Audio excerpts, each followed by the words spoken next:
ఏపీలో కూటమి సర్కార్ పాలనకు ఏడాది పూర్తి కావడంతో వైసీపీ పోరుబాట ముమ్మరం చేస్తుంది. ఇటీవలే వెన్నుపోటు దినోత్సవంతో రాష్ట్ర వ్యాప్తంగా ఆందోళనలు చేపట్టగా రాష్ట్రంలో మహిళలపై జరుగుతున్న అఘాయిత్యాలకు నిరసనగా ఏపీ వ్యాప్తంగా నిరసనలకు దిగింది.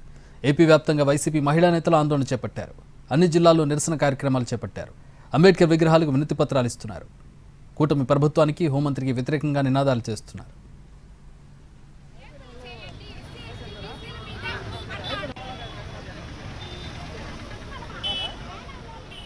వైసీపీ నిరసనలకు సంబంధించి పూర్తి వివరాలు మా ప్రతినిధి విశాఖ నుంచి రవిచంద్ర అందిస్తారు.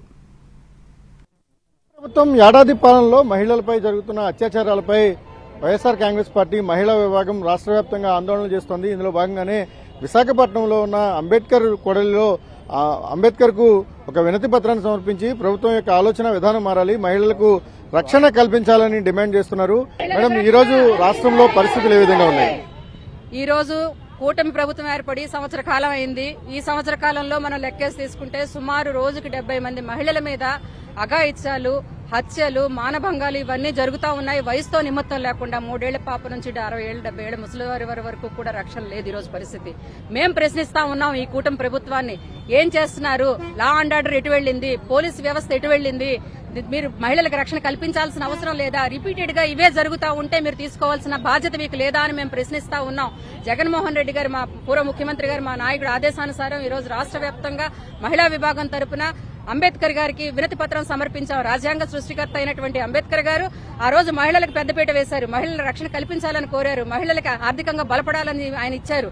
అవేవి ఈ రోజు ఆచరణలోకి రానటువంటి పరిస్థితి ఈ రోజు కూటమి ప్రభుత్వంలో చూడడం దురదృష్టకరం అని చెప్పి సందర్భంగా తెలియజేస్తూ నిన్న అనంతపురం జిల్లాలో ఒక మహిళని ఒక అమ్మాయి గిరిజన బాలిక ఇంటర్మీడియట్ చదువుతున్న అమ్మాయిని వారం రోజులుగా ఏదైతే మిస్ అయ్యిందని తల్లిదండ్రులు వెళ్లి పోలీస్ స్టేషన్కి వెళ్లి రిపోర్ట్ ఇవ్వాలని చూస్తే రిపోర్ట్ తీసుకునే నాదుడు లేడు. దాని మీద స్పందించేటువంటి వ్యవస్థ లేదు అక్కడ. తీరా చూస్తే వారం రోజుల తర్వాత అమ్మాయి మన జూన్ 3వ తారీఖుని జరిగింది. వారం రోజుల తర్వాత అమ్మాయి చాలా ఘోరంగా దారుణంగా హతమార్చబడి అమ్మాయి శవం బయటకు వచ్చింది. బయట తీసుకొచ్చి అప్పచెప్పారు. అలాగే సత్యసాయి జిల్లాలో 9వ తరగతి చదువుతున్నటువంటి ఒక అమ్మాయిని 6 నెలలుగా కూటమి తాలూకా నాయకులు కొంతమంది అమ్మాయిని నిర్బంధించి అమ్మాయి మీద అఘాయిత్యం చేసి మానభంగం చేసి ఈ రోజు అమ్మాయిని హతమార్చినటువంటి పరిస్థితి. అంటే ఒక మహిళా హోంమంత్రి రాష్ట్రంలో ఉండగా ఇటువంటి ఘటనలను ఏ విధంగా చూడాల్సిన మీరు అనుకుంటారు?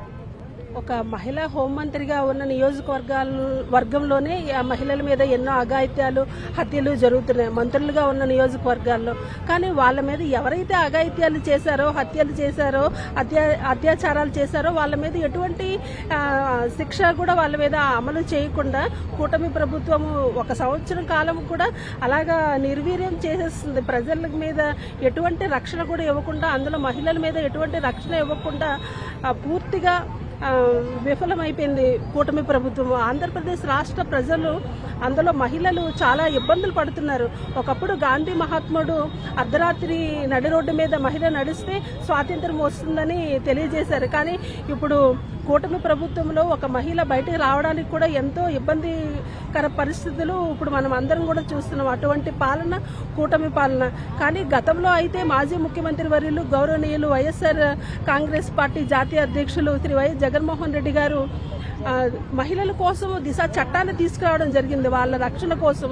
దాని ద్వారా దిశ యాప్ని చాలా మంది మహిళలు డౌన్లోడ్ చేసుకోవడం జరిగింది. యువత కానీ, ఉద్యోగం చేస్తున్న మహిళలు కానీ, విద్యార్థులు కానీ, స్కూల్కి వెళ్ళే పిల్లలు కానీ అందరూ కూడా అది డౌన్లోడ్ చేసుకోవడం వల్ల ప్రతి ఒక్కరు కూడా ధైర్యంగా బయటికి వెళ్ళి వస్తూ ఉండేవారు ఇంటికి. మహిళల రక్షణ విషయంలో కూటమి ప్రభుత్వం మరింత జాగ్రత్తగా ఉండాల్సిన అవసరం ఉంటుంది. స్పందించి మహిళలకు రక్షణ కల్పించడంలో రాజీ పడని వ్యవహారాన్ని ప్రభుత్వం తీసుకోవాలని కూడా మహిళలు డిమాండ్ చేస్తున్నారు. ఈ రోజు అంబేద్కర్ విగ్రహం దగ్గర వినతి పత్రాలు ఇచ్చారు. కూటమి ప్రభుత్వ వైఖరి మారకపోతే తమ ఆందోళనను మరింత ఉధృతం చేస్తామని కూడా వారు చెప్తున్న పరిస్థితి కనిపిస్తోంది. కెమెరామెన్ రవితో రవిచంద్రన్, టీవీ, విశాఖపట్నం.